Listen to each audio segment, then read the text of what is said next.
If you're an entrepreneur or a creator, you have to balance your learning with your doing. And unfortunately, most of you are doing this wrong. So when you're doing creative or entrepreneurial work, you're constantly faced with things that you don't know yet. And there's all this uncertainty, right? You don't know yet if what you're doing is going to succeed. And that creates a great need for, or it feels like it creates a great need for learning.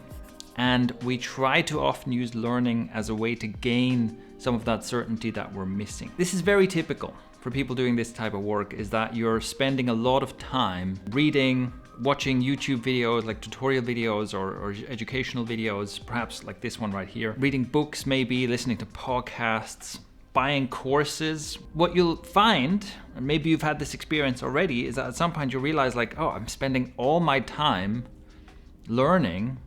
I've just spent all week just going through this course and watching these YouTube videos and learning here and learning there, and I haven't actually done anything. And clearly that's not getting you any closer to your goals. There is a much better approach to learning, especially for creators and entrepreneurs, and that's what we're going to talk about here. First, let's just acknowledge a simple truth here. You can use learning as a way to procrastinate. And this is what we often do. Is that, okay, I can sit down and do the work right now, but that feels uncomfortable.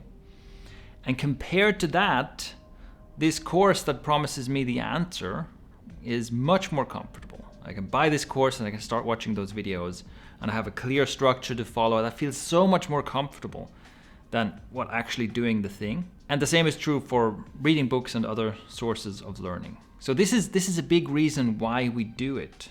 And very often procrastination is simply that. It is simply that you feel uncomfortable about what you have to do, and you find something that's more comfortable. You find something that's not outside your comfort zone to do. You find something that is simpler and easier to do. And learning in this kind of form fulfills that purpose. So what do I mean by this kind of form? It's basically learning as a consumer activity, okay? Learning via consumption. You're just sitting here, watching the YouTube video, watching the course, reading the book, listening to the audiobook, whatever. You're consuming. And it gives you this very simple and passive sense of, oh, I'm doing the thing, right? I'm doing something important here, without actually having to do anything. The truth is, you likely don't have an information problem. The obstacle that's keeping you from your creative or entrepreneurial goals is not that you don't know enough. It's not that you don't know how to do something. Most of you are struggling with a problem of implementation, not a problem of knowledge or information. You already have all the information you need. You certainly have all the information you need to get started. So if you're trying to start a business and you've already read 3 books on how to start a business, and now you're going through your second course on how to start an online business or whatever, you already have way too much information, if anything. You don't need more information. You don't need more knowledge. You need to be implementing. You're basically just procrastinating. You're taking in more information to simply procrastinate. That's also an important thing to acknowledge. You don't have to know all the answers or understand the full picture to start making progress, to take the first step. And you will gain much more by actually making a habit of taking those steps, of taking action and implementing. It is always the strong implementer who succeeds, not someone who is simply piling in and consuming more and more information. Again, that's just a thing to become aware of and to acknowledge. The thing you need to be doing is implementing more. And maybe that's it. Maybe that's the only solution you need right now. And you can pause this video and just go finally do the thing that you've been successfully putting off. Maybe that's all you need right now, and just get going, okay? And if that's you, I really encourage you to literally stop this video, go do something. What will happen eventually as you take action, as you start implementing, is you do encounter information problems. So what I'm saying here is not don't ever learn anything new, obviously, right? I'm very much in favor of learning things, but we want to learn things in a way that actually serves us. And the best way to do this is the recommended approach for learning, is to learn by doing and learn while implementing. Because as you start taking action, as you start doing the thing, you do encounter new questions of, oh, how do I solve this specific problem or something like that? And there, new information can be very, very helpful. So let's make this a little bit more practical. Let's say you've set out to build a business and you've read a book, you've done the course on how to build a business, you have a sense of how to do this. Now, when you actually start doing this, you've already learned the basics, right? You start setting up your website and you start putting together a product or something like that. In that process, you come across some specific question. That is, again, it's more specific than just how do I start a business or how do I get traffic to my website or something. It's more specific. It's like, oh, here I am now creating a sales page for my product that I want to sell. And I actually don't know how to do that. And I'm not sure, like, what should I put on this sales page? Like, how do I write a headline? How do I convince someone to actually buy this? I don't know how to do this. And now more information can be helpful. At this point, it can actually be more efficient to get some information, be like, okay, well, wait, if I watch a 20-minute tutorial on how to do a sales page, right? And I get some advice or I get some template to follow, that can be more efficient than just winging it and just being like, I have no idea what I'm doing, but I'll just try anyway. This is a good marker of whether your learning is actually useful and efficient or not. If you're learning a lot of big picture stuff, a lot of general stuff like how to start a business, then it's probably not that useful. And if you're learning granular specific things like how to write a better headline or how to deliver your digital product online or something like that, then it's likely that it's actually useful. And that brings me to the second part of what we're trying to do here is you're trying to implement as you learn. So you're trying to create a sales page for your product. You go through a tutorial or you read a book on how to do it and you learn something about here's how to write a headline. Go write a headline right away, okay? So instead of reading the entire book and then going back to building your sales page, you get to the section about here's how to write a good headline. You learn that and immediately go do it on your sales page. And then you read some more and it says, oh, here's what you should do, list the benefits of your products. Okay, go do that right away. And so you're basically switching between learning just as much as you need to take the next step and then taking that next step, then learning a little bit more, taking the next step, and so on. And this is by far the most effective way to learn that I've found, because the strongest way to actually internalize something, to actually retain the knowledge, is to do it, right? If you think about it, you can read through a book, and I'm sure you've had this experience, right? You can read through a book, and by the end of it, you're like, this is a great book, and I've actually forgotten everything already. I can't reproduce anything here. So really, maybe it was entertaining to read, but I haven't actually learned anything. And you can make the learning more effective by being more active about it. Maybe you take some notes while you're reading. You can make it even more effective by explaining it to someone else. So I've read this thing, now I explain what I learned to someone else. I'm turning that from consumption into creation, and that makes the learning more effective. And the most effective thing you can do is take all the theory and turn it into implementation right away. So by doing this, you're getting two benefits. On the one hand, with this approach, you are continuing the practice of implementation. And the more you make that a habit, the more you make it a habit of doing things, being more active in your approach, implementing, the further away you go from that forever procrastinator who never makes it, right? So you're building that implementation habit, and that's great.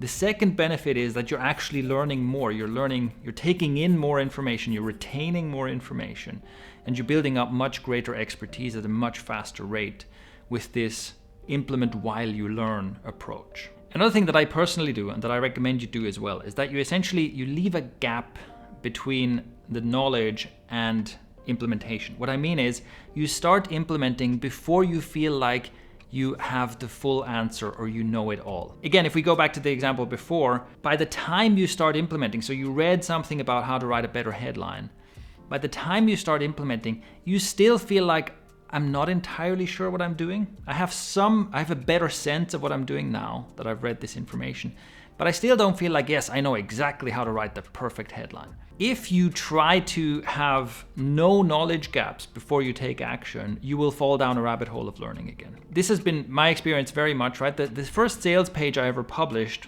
was rubbish because I still didn't really know what I was doing. I had given myself just enough information to be able to execute a passable sales page, but that's what I was executing on. And the same across every other thing I've ever done, right? The first video I've ever published was rubbish, but it was a video and it was public. First blog post I ever wrote was not a good blog post, and so on. So you have to make sure that you don't let perfectionism get in the way. Because yes, of course you're right. If this is the first time you're writing a headline, it's probably not that great. If it's the first time you're publishing an article, you look at it, you think, well, this is far from perfect. I have so many more questions, and that's fine. You leave that gap open. You take in only enough information to start going, to give yourself momentum, and you will get better over time. There is no amount of learning you can do that will get you to write the perfect headline on the first attempt, publish the perfect video on the first attempt, and so on. So that's what I mean by get comfortable with leaving that gap open. Yes, you still don't know everything. It's fine. This is not going to be perfect. Implementation over knowledge. When you need very specific knowledge, you can take this really far. Let me give you an example from my own skill set. I'm fairly good with Photoshop. I can use Photoshop proficiently. I've used it, for photo editing, and I'm relatively good at that. But I've also used it for web design, which is, I've just dated myself a little bit. People use different tools for web design these days. But, back in the day, we did web design in Photoshop. And I was a proficient designer using Photoshop as a tool. I have never once in my life looked at a general tutorial or read a general book about Photoshop. In other words, I've never once looked at a tutorial that goes, okay, well, here's the Photoshop interface. Here are these tools on the left. This one is the lasso tool. This one is the select tool. This one is the paintbrush. Never. And there are loads of tools in Photoshop that I still don't know what they do, and I've never used them. And that's because my approach to learning Photoshop has been very granular.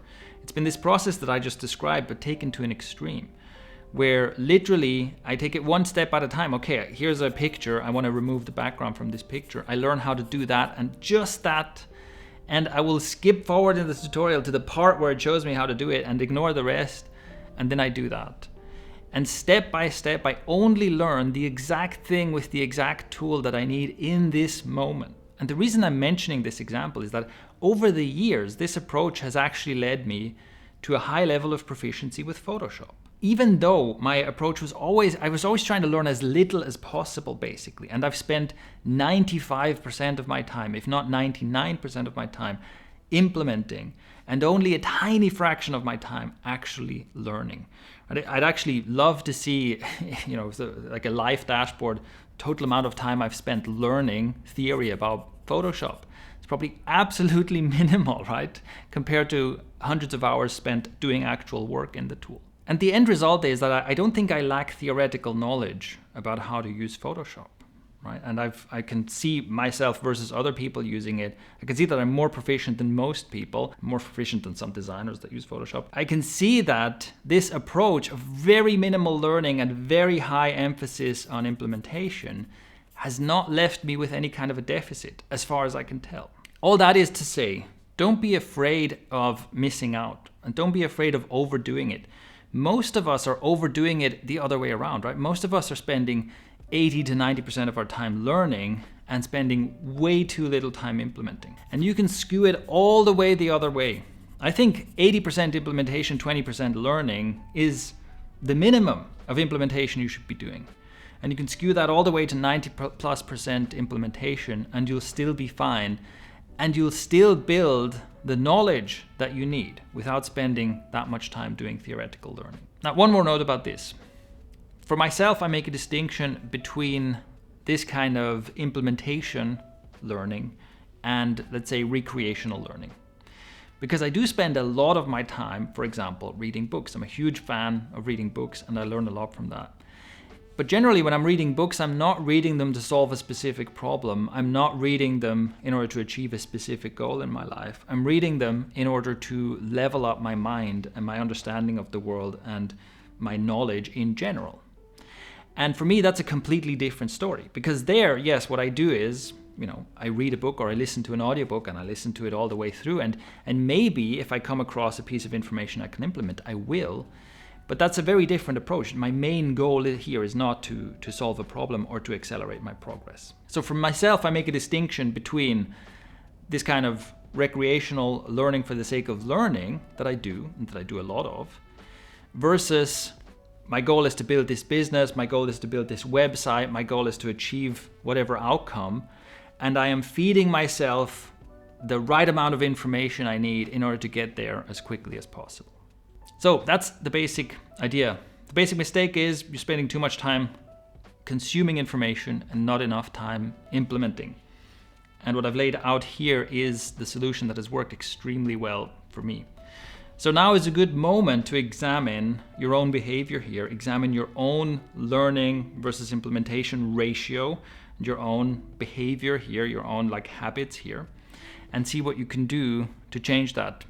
Leave a comment below if you felt called out by this, if you see yourself making these mistakes that I've pointed out. And I really encourage you to experiment with this, because not only is it more effective, but I think you'll also find that it can be quite a lot of fun to learn in this kind of action-packed way.